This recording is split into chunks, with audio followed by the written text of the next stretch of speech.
high school শিক্ষান্ত পৰীক্ষাত উজ্বলিল আমগুৰি চাৰিঙৰ সুৰজ বৰা ৫টা বিষয়ত লেটাৰসহ সুখ্যাতিৰে উত্তীৰ্ণ হ'ল সুৰজ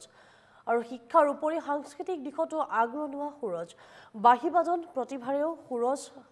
সকলোৰে মাজত জনপ্ৰিয় আৰু দৌৰাপাৰৰ হীৰকজ্যোতি বৰা আৰু জ্যোতি বৰাৰ পুত্ৰ হৈছে সুৰজ বৰা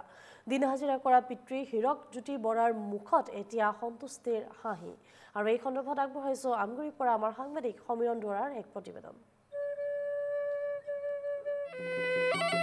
দৰিদ্ৰতাক নেওচি চাৰিং দৌৰাপাৰৰ এটা পৰিয়ালৰ এজন ছাত্ৰই ৫টা বিষয়ত লেটাৰ লাভ কৰি ইতিমধ্যে ষ্টাৰ মাৰ্ক লাভ কৰিছে আৰু চাৰিং দৌৰাপাৰৰ সুৰজ বৰা সেই সুৰজ বৰা ইতিমধ্যে অঞ্চলটোলৈ গৌৰৱ কঢ়িয়াই আনিবলৈ সক্ষম হৈছে কেৱল মাত্ৰ শিক্ষাৰ ক্ষেত্ৰতেই নহয় বাদ্যযন্ত্ৰৰ বজোৱাৰ ক্ষেত্ৰতো সুৰজ বৰাৰ এক বিশেষ নাম আছে পেঁপা বজাব পাৰে ঢোল বজাব পাৰে বাঁহী বজাব পাৰে আৰু আজি আমি সেই পৰিয়ালটোৰ যি পৰিৱেশ সেই পৰিৱেশ আমি দেখুৱাইছো এই মুহূৰ্তত যিটো দৰিদ্ৰতাক নেওচি এই পৰিয়ালটোৰ যিজন ছাত্ৰ সেই ছাত্ৰজনে ইতিমধ্যে উজ্বলি উঠিবলৈ সক্ষম হৈছে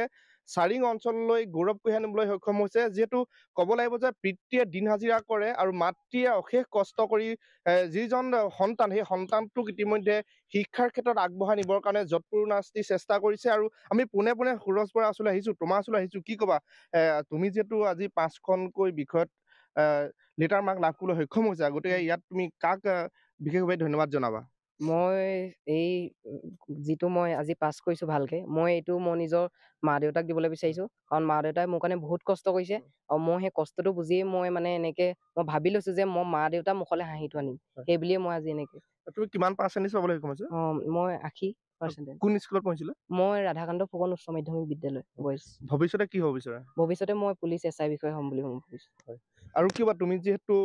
ঢোল বজাব পাৰা বাঁহী বজাব পাৰা পেঁপা বজাব পাৰা এইবিলাক ক'ৰ পৰা আচলতে আয়ত্ব কৰিছিলা এইবিলাক মই মানে মোক মায়ে এইবিলাক আদৰ্শ দেখুৱাইছিলে দেই মায়ে মোক কৈছিলে মই যদি কিবা এটা নোৱাৰো নাই তেতিয়াও মায়ে কয় যে ভাল হৈছে বহুত ভাল হৈছে আৰু মায়ে মোক এইটো সাহস দিয়া কাৰণে মই আজি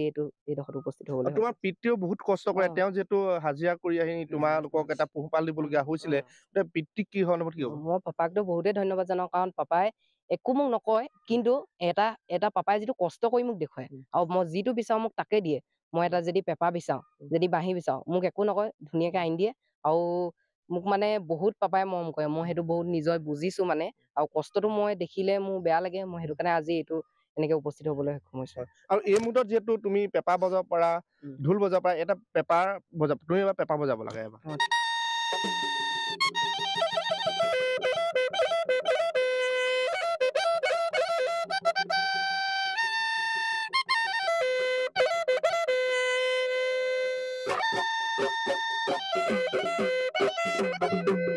দেখুৱাইছো সুৰজ বৰাৰ বাসগৃহৰ পৰা যিহেতু ক'ব লাগিব এজন প্ৰতিভাৱান ছাত্ৰ আৰু ইতিমধ্যে 5টাকৈ বিষয়ত তেওঁ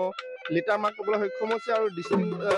ষ্টাৰ মাৰ্ক লাভ কৰিবলৈ সক্ষম হৈছে আৰু আমি দেখুৱাইছো সুৰজ বৰাই কেনেধৰণে অতি সুন্দৰকৈ তেওঁ পেঁপা বজাব পাৰে বাঁহী বজাব পাৰে ঢোল বজাব পাৰে যিটো আমি দেখুৱাইছো আমি তেওঁৰ পিতৃৰ ওচৰলৈ আহিছো পোনে পোনে কি ক'ব যিটো আপুনি দিন হাজিৰা কৰি এনেধৰণে পৰিয়ালটোক পোহপাল দিবলগীয়া এটা অৱস্থা হৈছে আৰু ইয়াৰ মাজতে আপোনাৰ সন্তানে যি সুন্দৰ আজি ফলাফল কৰিছে অঞ্চললৈ গৌৰৱ কৰি আনিবলৈ সক্ষম হৈছে গতিকে কি ক'ব আপুনি খুব আনন্দ লাগিছে আজি মোৰ ভাল লাগিছে আজি বোলো এনেকে গৌৰৱ কৰি আনাৰ কাৰণে গাঁওখনেও নাম হৈছে সেইকাৰণে সেইটোৱে ধন্যবাদ জ্ঞাপন কৰিছো যিটো আপুনি বহুত কষ্ট কৰি ডাঙৰ দীঘল কৰিবলগীয়া হৈছে কিবা কিবি আপোনালোকে আঁচনি পাইছে নাই আমি আছো ঘৰ দুৱাৰ পোৱা নাই আৰু এতিয়া ঘৰ দুৱাৰ পাব বুলিছে এতিয়া কি হ'ব ইলেকশ্যন হৈ গৈছে আৰু অন্য সুবিধা পাই আছো কি ক'ব মাতৃ হিচাপে আপুনি যিহেতু সফলতা লাভ কৰিবলৈ সক্ষম হৈছে পুত্ৰ ইমান এটা সুন্দৰ ৰিজাল্ট কৰিছে গতিকে এই মুহূৰ্তত কি ক'ব যিটো আপুনি বহুত কষ্ট কৰে আমি জানিব পাৰিছো ভাল লাগিছে ইমানখিনি তেওঁ কৰিব পাৰিছে আৰু বিশেষকে মই সহযোগিতা কৰিছো ৰাতিটো মই 2টা-3টা বজালৈকে বহি থাকো আকৌ সোনকালে উঠি যি যা যোগাৰ দিব লাগে সেয়া দিছো সেইকাৰণে ভাল লাগিছে আমাৰ কষ্ট সি বুজি পাই পেলাই আজি ভাল ৰিজাল্ট এটা কৰিছে সিমানেই হয় নিশ্চয়কৈ এয়া হৈছে আমি সুৰজ বৰাৰ যি বাসগৃহ পৰিৱেশ দেখুৱাইছো